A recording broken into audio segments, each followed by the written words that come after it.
Hey guys, Helen Hartsmith here from the Heart of the Witch's Path YouTube channel. Thanks for tuning in. Today I wanted to talk about honey infusions. I was introduced to honey infusions a couple of years ago by Miss Crystal when she made and gifted to everyone in the coven at the time this amazing infusion. And this isn't the exact one. This is since another batch that she gave to me. But she did a ginger garlic honey infusion. And this is, not only does it taste really good, I'm here to tell you, but it also helps when you're sick. So honey infusions work much like any other tincture, or I think tincture is like the big one that comes to mind for me. So I thought I would share with you a new tincture that I'm going to try for the first time, and that is elderberries. Let me take a few out here. These are actually some elderberries that I purchased at the farmer's market and dried myself. So elderberries, if you're into herbs at all, elderberries are incredibly good for you when you're sick. It's really, I drink elderberry tea quite often, and so that is, it's got a lot of good stuff in it for you when you're sick to help you get well again. So I talked to Crystal and I had this idea about making an elderberry honey infusion, and she thought it was a fantastic idea. So I actually made some for her and gave it to her already. And so I thought that I would make some more for myself.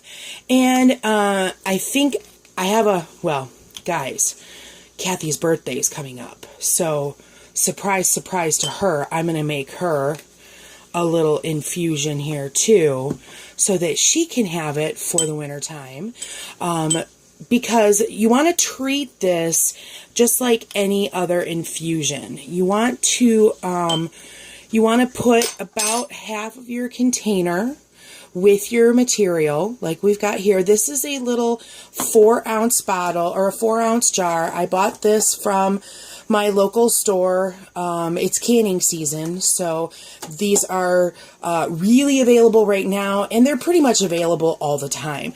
So this is a little 4-ounce jar. So you put about half, fill that about halfway with your material, like I said, and then I've got this awesome honey that is from a local farm. And so I've heard that if you have allergies, that it's really helpful for your allergies to do honey from that's local, because that's supposed to help with your allergies. I'm not entirely sure if that's true. If someone knows about that and wants to share some of that information, then do it. I'd like to hear about it. So anyhow, you're going to fill this up, not all the way, with your honey, but you want to give yourself, some clearance space at the top there. And looks like I've got about a 1/2 inch right now of headspace. So, and of course you've got air bubbles. Tap that out. You're going to have air bubbles, so let them rise to the surface. I've got a few of them in there, but I don't think it's going to leave enough room where I'm going to need to put more. So I think that that's pretty good. Let's get a little close up so you can see. So this is what it looks like when you put it together. And I want to say the one that I did for Crystal a couple of weeks ago, I want to say that those berries ended up floating to the top. And that's okay. That will happen.